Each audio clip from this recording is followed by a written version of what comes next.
आज की क्लास में हम बात करेंगे पिरामिड युगीन मिस्र की धार्मिक दशा पर। तो throw the light on the religious condition of the pyramidal Egypt, इस प्रश्न का उत्तर कैसे दें। देखिए, ऐसा है, इसको लिखने के लिए पहले थोड़ा सा हमको एक भूमिका लिखनी पड़ेगी कि प्राचीन मिस्रवासियों के जीवन में धार्मिक विश्वासों और मान्यताओं का अपना एक विशेष महत्व था। शासन तंत्र, सामाजिक संस्थाएं, अर्थव्यवस्था, साहित्य, दर्शन या विज्ञान, ये सभी मिस्रवासियों के जीवन में धार्मिक जीवन से प्रभावित थे या उनके धर्म से प्रभावित थे। यानी मिस्रवासियों के जीवन का कोई भी ऐसा पक्ष ऐसा नहीं था जो धर्म से स्वतंत्र हो। इसीलिए हेरोडोटस कहता है कि मिस्रवासी प्राचीन विश्व में सबसे ज्यादा धर्मनिष्ठ व्यक्ति थे। मिस्र में हमें देवी देवताओं की जो संख्या है वो भारत और रोम की तरह दिखाई देती है, और यानी यहां पर हमें बहुदेववाद के दर्शन दिखाई देते हैं। और मिस्र के धार्मिक जीवन में धार्मिक अनुष्ठान, कर्मकांड, अंधविश्वास और पारलौकिक मान्यताओं का विशेष महत्व था। अगर मिस्र के प्रारंभिक धर्म के बारे में बात करें तो प्राग राजवंशीय मिस्र में धर्म बहुत ही सरल और आडंबर रहित था, और इस काल में अनेक देवी देवताओं की उपासना की जाती थी, जिसमें होरुस सर्वप्रथम था। जबकि प्राचीन राज्यकाल में देखा जाए तो आमुन रे महत्वपूर्ण देवता के रूप में दिखाई देता है, जो सूर्य देव थे। तो इस प्रकार से देखें, जब हम मिस्र के धर्म को समझने का प्रयास करते हैं तो उसकी कुछ महत्वपूर्ण विशेषताएं सामने दिखाई पड़ती हैं, जो इस प्रकार से हैं। पहला क्या है? पहली हेडिंग आप डालेंगे मिस्री देव समूह या बहुदेववाद, ठीक है ना, कुछ भी हेडिंग डाल दीजिएगा। तो देखिए, मिस्र निवासी बहुदेववादी थे। यहाँ देवों की संख्या हजारों में थी।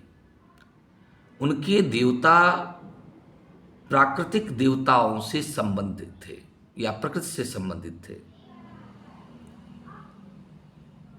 मिस्र के अधिकांश देवता प्राकृतिक शक्तियों के ही दैवीकरण थे, जैसे सूर्य, चंद्रमा, आकाश, झरने, पर्वत, पशु पक्षी, लताएं, वृक्ष, वनस्पतियां या जीवदायिनी नील नदी ही क्यों न हो, उन सभी को ये लोग क्या करते थे? देवी शक्ति के रूप में उनकी आराधना करते थे, जिनमें सूर्य, होरुस, ओइसिस, नील इनके प्रधान देवता थे।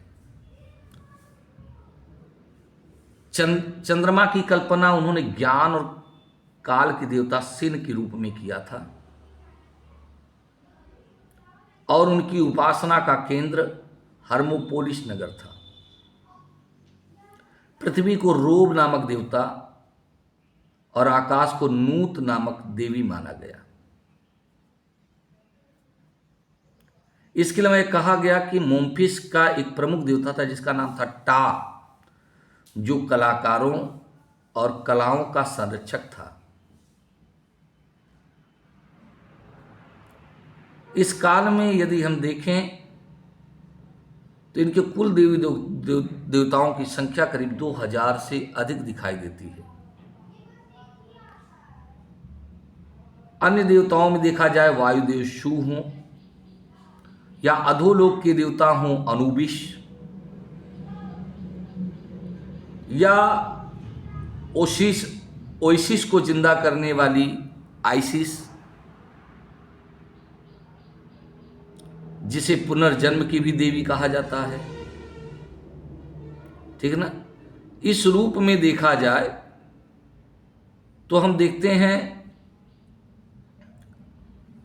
मिस्र का जो देव समूह है वो बहुदेववादी दिखाई पड़ता है। आप यहाँ पर इन सभी देवी देवताओं को देख सकते हैं। ठीक है, चलिए हम अब आगे बात करते हैं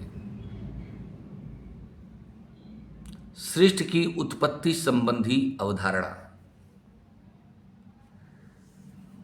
देखिए, मेम्फाइट ड्रामा नामक एक रचना है जिसमें जगत की उत्पत्ति का कारण दैवी प्रज्ञा यानी डिवाइन इंटेलिजेंस को बताया गया है।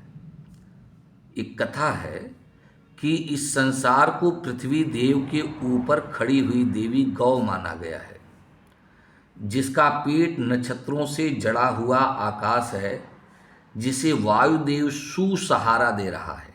शु वायुदेव। एक अन्य कथा कहती है कि जब संसार के स्थान पर केवल समुद्र ही था तब एक दैवी अंडे का जन्म हुआ।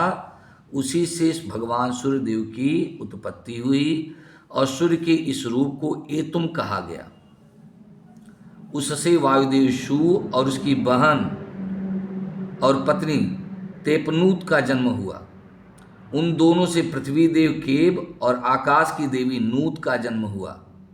नूत और केब्स से ओसरिस और सेत नामक भाइयों, आइसिस और नेफ्थाइस नामक बहनों के ये लोग माता पिता थे। बाद में शू ने कोब पर पैर जमाकर नूत को इतना ऊंचा उठाया कि उसके शरीर केब के ऊपर एक गुंबद के समान लगने लगा। तो सूर्यदेव को मिलाकर ये सारे 9 देवता मिस्र के प्रमुख देवता माने जाते हैं। ठीक है, अब हम बात करते हैं सर्वोच्च देवता के रूप में आमोन रे। देखिए, मिस्रियों के समाज में सूर्य में लोगों का सबसे ज्यादा विश्वास दिखाई देता है। प्राचीन राज्यकालीन धर्म यानी पिरामिड काल में देखा जाए तो उत्तरी मिस्र में इन्हें रे के नाम से जाना जाता था और थिब्स में इन्हें आमोन कहा जाता था।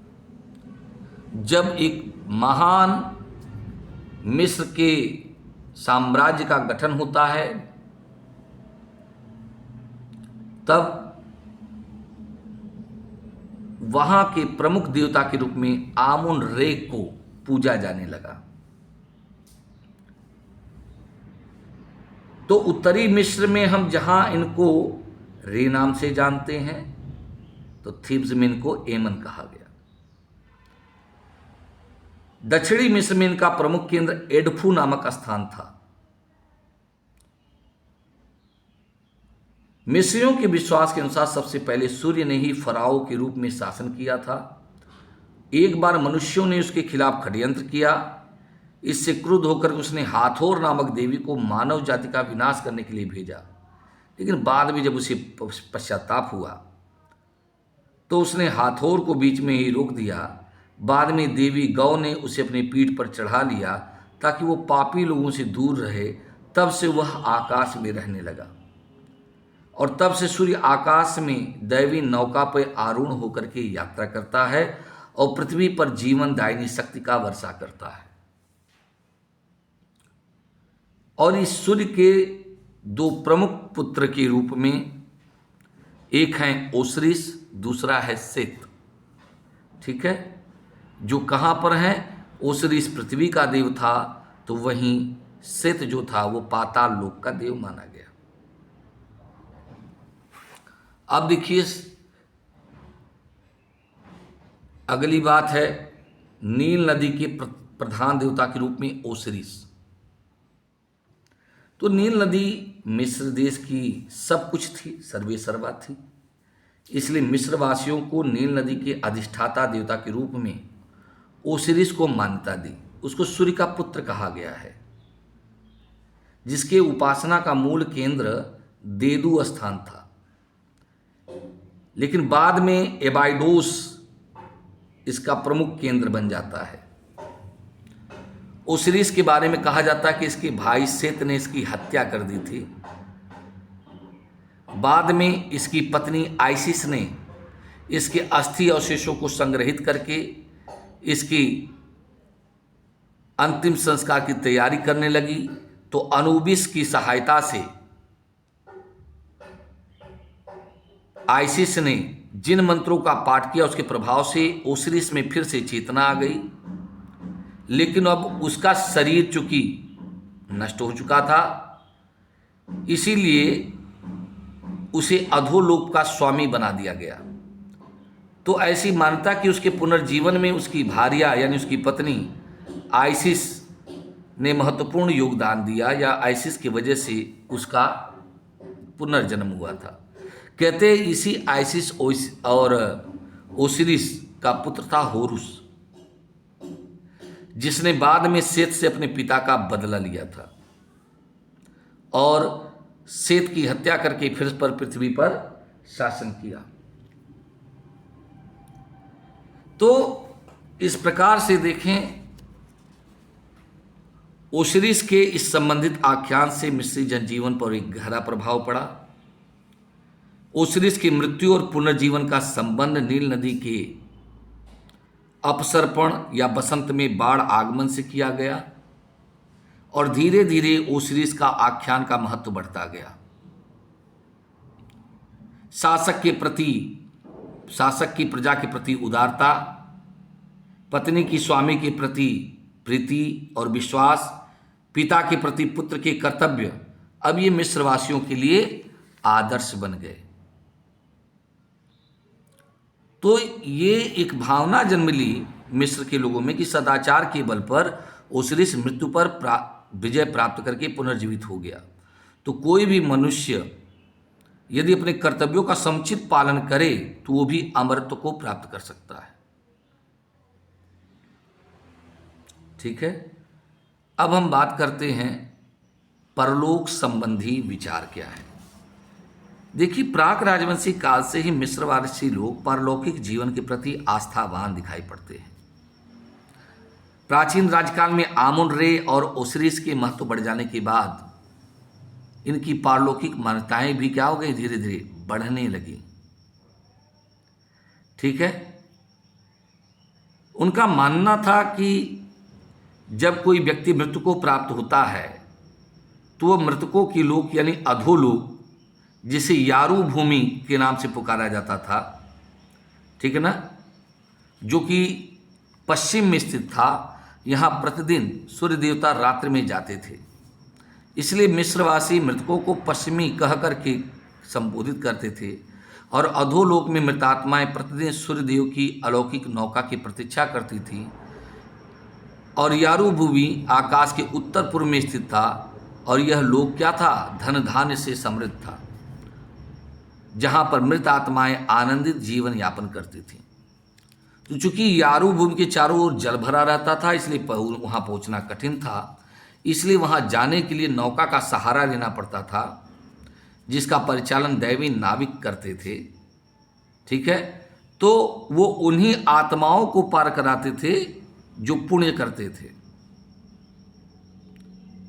ठीक है, तो इसलिए यह कहा गया कि मनुष्य को पुण्यकर्मा बनने के लिए धार्मिक अनुष्ठान और अपने कार्यों का सम्यक संपादन करना चाहिए, दीन दुखियों की सहायता करना चाहिए, सदाचारपूर्ण जीवन व्यतीत करके मनुष्य पुण्य प्राप्त करना चाहिए। यानी मध्य राज्यकालीन समय में देखा जाए तो पारलौकिक मान्यताओं में धर्म और नैतिकता का क्या हो रहा है, बढ़ावा दिखाई पड़ रहा है। धीरे धीरे लोग ये मानने लगे कि प्रत्येक मृतात्मा को परलोक में ओसिरिस के समक्ष न्याय के लिए उपस्थित होना पड़ता है, जहां उन्हें अनुबिस लेकर जाता है। और ओसिरिस के साथ साथ न्यायालय में 42 सहायक न्यायाधीश भी होते थे और मृत आत्मा को न्यायालय कक्ष में उपस्थित होकर के इन 42 न्यायाधीशों के समक्ष यह बताना पड़ता था कि उन्होंने 42 पाप किया है कि नहीं। जैसे पाप में हत्या, चोरी, अवयस्कों को लूटना, झूठ बोलना, विश्वासघात करना, झूठी गवाही देना, निंदा करना, छिपकर सुनना, चारित्रिक अशुद्धता, परगमन, ईश्वर की निंदा करना, समाधियों में चोरी करना, इनका उल्लेख कर सकते हैं। इसके बाद उनकी घोषणा द्वारा सत्यता की परीक्षा लेकर के उनके हृदय को सत्य के प्रतीक के एक पक्षी के तौर पर तौला जाता था। पक्षी के पर से, पक्षी के पंख से जो इस परीक्षण में सदाचारी सिद्ध हो जाता था, उसे सुख समृद्धि से परिपूर्ण यारू भूमि में आनंदित जीवन व्यतीत करने के लिए भेजा जाता था, और जो लौकिक जीवन दुराचरणों से परिपूर्ण होता था उन्हें घोर यातना दी जाती थी। तो इस प्रकार से हम देखते हैं कि इस काल में परलोक संबंधी इनके विचार बहुत क्या थे, नैतिकता से जुड़े हुए थे और कठोर थे। अब आत्मा संबंधी विचारों के बारे में बात करें तो देखिए, इनका मानना था कि कोई भी आत्मा को फिर से पुनर्जीवन प्राप्त हो सकता है यदि मनुष्य क्या है, सदाचार पूर्ण जीवन का पालन करे। आत्मा के बारे में इनका विश्वास था कि क नामक एक शक्ति मनुष्य के जन्म से ही उसके साथ आती है और जीवन भर उसके साथ रहती है। अब मरने के बाद इसका नाश नहीं होता है और शरीर से चिपकी रहती है। तो इनकी कल्पना में क का जो स्वरूप है वो पार्थिव शरीर के समान है, इसलिए मृत्यु के बाद शरीर नष्ट हो जाने पर भी इसे भोजन, पानी आदि की आवश्यकता पड़ती थी। इसलिए मिस्रवासी मृतकों की समाधियों में खाद्य और पेय सामग्री रखते थे। उनका विश्वास था कि यदि वे ऐसा नहीं करेंगे तो भोजन के अभाव में क जो है मलमूत्र का भक्षण करने लगेगी, और क के अलावा मिस्रवासी शरीर में आत्मा का निवास भी मानते थे। इसका स्वरूप ऐसे पक्षी के समान था जो वृक्षों पर फुदकती रहती थी। तो क संबंधी मान्यता का विकास और प्रभाव इनकी समाधियों और मृतक संस्कारों की विधियों पर भी पड़ा। इसीलिए क की रक्षा के लिए शवों की सुरक्षा के प्रति सजग हो गए तो पहले बालू में गड्ढा खोदकर बनाई गई समाधियों के स्थान पर विशाल पिरामिड बनाने लगे, और मृतक संस्कार अपेक्षाकृत अधिक विस्तृत और कर्मकांड परक हो गए। कहते हैं कि फराओ के मृतक संस्कार में 70 दिन लग जाते थे। तो प्राचीन राजकाल में मृतक के शरीर पर ऐसा लेप लगा दिया जाता था जिससे वह दीर्घ काल तक सुरक्षित रहता था। इस लेप युक्त शव को एक लकड़ी की पेटिका में रख करके उस पेटी को एक पाषाण की पेटी में रख करके समाधि को एक कमरे में बंद कर दिया जाता था, और मृतक के साथ उसके उपयोग के लिए आवश्यक खाद्य पदार्थ, पेय, प्रसाधन, उपकरण इत्यादि रख दिए जाते थे। इसके बाद उस कमरे के मार्ग को पूरी तरह से बंद कर दिया जाता था। और प्राचीन मिस्रवासी इतने से संतुष्ट नहीं थे, वे मानते थे कि इस संसार के बाद भी इस मृतक को बराबर खाद्य पेय की आवश्यकता का अनुभव करता है। तो समृद्ध लोग मृत्यु के पूर्व किसी पुजारी की नियुक्ति कर देते थे जो उसकी समाधि पर समय समय पर मृतक संस्कार की इस पुनरावृत्ति को दोहराता रहता था और खाद्य पेय आदि समर्पित करता था। ठीक है। और बाद में यही आत्मा जो है यारू भूमि की ओर गमन करती थी अनुबिस की सहायता से, जहां पर उसिरिस के सामने उसे अपने 42 पापों का परीक्षण करना पड़ता था। ठीक है बच्चों, तो आगे की बात करेंगे मंदिर निर्माण की। देखिए, बहुदेववादी होने के कारण मिस्रवासी अपने मान्य देवताओं की भिन्न भिन्न यानी अलग अलग रूपों में विधियों से उनकी पूजा करते थे। पूजा के लिए अनेक मंदिरों का निर्माण कराया गया था। ये मंदिर देवगृह माने जाते थे, अतः वे मंदिरों में देवताओं के निवास का समुचित प्रबंध करते थे। पिरामिड युगीन मंदिरों में आगे खुला प्रांगण, उसके पीछे स्तंभयुक्त विशाल कक्ष और सबसे पीछे भंडार के रूप में काम आने वाले छोटे छोटे कक्ष बने होते थे, और इन्हीं छोटे छोटे कक्षों के बीच में एक गर्भगृह होता था जिसमें लकड़ी की 1 से 6 फुट तक ऊंची प्रतिमा स्थापित की जाती थी और जिसे सोने से, चांदी और बहुमूल्य पत्थरों से सजाया जाता था। अब देखते हैं हम लोग पुरोहितों का वर्चस्व और उपासना विधि। देखिए, पुरोहित देवगिरी का प्रधान होता था, उसके नीचे उपपुरोहित, देवदासियाँ आदि कार्य करते थे। उपपुरोहित पूजा की व्यवस्था की देखरेख करता था और संपत्ति की भी व्यवस्था करता था। देवदासियां पूजा के समय नृत्य गायन वादन करती थीं। इनकी स्थिति एक प्रकार से वेश्या जैसी ही थी। वे पुजारियों की उपभोग की सामग्री होती थी और पुरोहित की मान्यता देवता के बाद थी, और वही स्वर्ग जाने का एक तरह से पास बनाता था, पास बना सकता था। तो इस प्रकार से देखें तो पिरामिड काल के बाद पुरोहितों का वर्चस्व बढ़ने लगा, वो समृद्धशाली बनने लगे और उनका राजनीति पर पूर्ण नियंत्रण बनने लगा। ठीक है।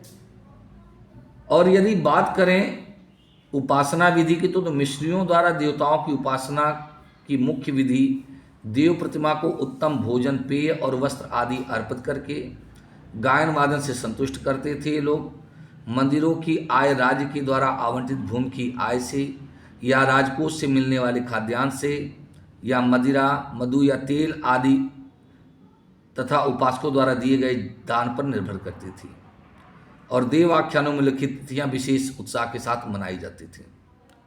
तो इस प्रकार से देखते हैं इनकी जो उपासना विधि थी धीरे धीरे खर्चीली होने लगी। जो प्रारंभ में साधारण तरीका अपनाया जा रहा था, बाद में यह उस उपासना पद्धति में आडंबर का प्रवेश होने लगा। पुरोहित बाद में धीरे धीरे उनका राजनीति और समाज पर धीरे धीरे नियंत्रण बढ़ने लगा, जो बाद में अखनाटन के समय में धार्मिक क्रांति का कारण बना। अगला है तंत्र मंत्र, धार्मिक मान्यताएं और आख्यान। देखिए, इस समय लोगों का विश्वास था कि पापी व्यक्ति को कुछ निश्चित मंत्रों के माध्यम से पुरोहित पाप से मुक्त करके स्वर्ग भेज सकता है। यह मंत्र के प्रति विश्वास का द्योतक है। तो इस समय ताबीज बनाने की क्रिया प्रचलित थी। यह एक प्रकार का प्रमाण माना जाता था कि जिसका उद्देश्य होता था कि पापी को स्वर्ग में स्थान देना। इसमें स्वर्गीय न्यायालय की संपूर्ण क्रियाएं उल्लेखित रहती थीं, जिससे क्या हुआ कि धीरे धीरे पुरोहितों का द्वारा ये पास जो जारी किया जा रहा था, इससे समाज में तंत्र मंत्र की प्रतिष्ठा बढ़ जाने से धीरे धीरे धर्म में आडंबर का प्रवेश होने लगा, धर्म में नैतिकता का लोप होने लगा। यह भी कहा जाता है कि जो शरीर है वो प्रेत के रूप में भटकती है, मलमूत्र का भक्षण करती है, परेशान करती है। ठीक है। तो और इतना ही नहीं, जो बुरी आत्माएं होती हैं उनको मंत्रों के द्वारा उन्हें कैद किया जाता है ताकि वो फिर से जन्म न ले सकें। तो इस प्रकार के भी प्रमाण हमको मिस्र के धर्म से प्राप्त होते हैं। दूसरी बात, अगर धार्मिक आख्यानों की बात करें तो मिस्र में अनेक धार्मिक आख्यान प्रचलित थे, जिसमें सबसे बड़ी कथा है ओसिरिस की कथा, कि कैसे उसके छोटे भाई और दुष्ट भाई सेत ने उसकी हत्या कर दी और बाद में ओसिरिस की पत्नी आइसिस ने अपने मंत्र बल से उसे जीवित कर दिया और वो बाद में पाताल लोक का राजा बना। और बाद में उसके पुत्र होरुस ने कैसे सेत की हत्या की। तो इस कथा में लोगों की बड़ी विशेष रुचि थी। तो ये धार्मिक आख्यान उस वक्त प्रचलित थी। ठीक है। और प्राचीन मिस्र में अगर धार्मिक मान्यताओं की अगर हम बात करें, ठीक है, तो ये कहा जाता था कि विभिन्न लोकों की कल्पना थी। परलोक, पाताल लोक, यारू लोक, इन सभी लोकों में मृत आत्माएं अपने कर्म के निर्णय के लिए या अपने कर्मों के परिणाम स्वरूप जाती थी। अब आप बात करते हैं धर्म या राजनीति का संबंध। ठीक है ना। ये देखो, ये आपको यारो लोग जाते हुए लोगों का ये अंकन दिखाई पड़ रहा होगा। धर्म और राजनीति का संबंध। देखिए, प्राचीन मिस्र में धर्म और राजनीति में बड़ा मेल था। पुरोहित को शासन में प्रमुख स्थान प्राप्त था।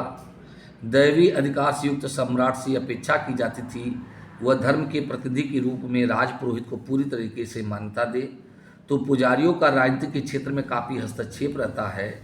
इसी संबंध में H.A. बर्न्स लिखते हैं कि मिस्र के धर्म ने मिस्री राजनीति में एक प्रमुख स्थान ग्रहण कर लिया है। ठीक है। तो इस प्रकार से हम देखें तो धीरे धीरे धर्म गुरुओं का वर्ग जो है बहुत शक्तिशाली था और उनके मिस्र के जीवन पर बड़ा गहरा असर था और शक्तिशाली राजाओं के काल में ये राजा के अधीन थे। परंतु जब धर्म गुरुओं की शक्ति का विभाजन के कार्यों में शक्ति के विभाजन कार्यों में लगती थी, तब केंद्रीय शक्तियाँ कमज़ोर होती थीं। तब ये जो पुरोहित होते थे फ़राओ की शक्ति को कमज़ोर करने में और अपनी शक्ति को बढ़ाने के लिए किसी भी तरह के आंदोलन या क्रांति के लिए हमेशा तत्पर रहते थे। तो मुझे उम्मीद है आपको ये समझ में आ गया होगा। तो अब हम आगे वाली क्लास में हम अखनाटन की बात करेंगे। फिर से आप बच्चों को मैं कह दूं कि ये क्लास जो है वर्ड सिविलाइजेशन वाला, ये गोल्डन पास के अंतर्गत ही संचालित है और एक के बाद एक वीडियो जारी रहेगा। तो जो बच्चों को जुड़ना है तो 89 का पास लेकर के, जो BHU थर्ड ईयर के बच्चे हैं 6 सेमेस्टर के, तो उनके 3 पेपरों की तैयारी इस हम पास के अंतर्गत करा देंगे। और भी बहुत सारे वीडियो और प्लेलिस्ट बने हुए हैं जिनके द्वारा आप गोल्डन पास से आप उसका लाभ उठा सकते हैं, वन लाइनर क्वेश्चन हो चाहे कुछ भी हो। ठीक है, तो आप लोग चैनल से जुड़ जाइएगा। और बाकी जो हमारे मित्र हैं, सहयोगी हैं, जो साथी टीचर हैं, उनका भी मुझे स्नेह चाहिए। ठीक है, नमस्कार। अगला पॉइंट हमारा रहेगा अखनाटन।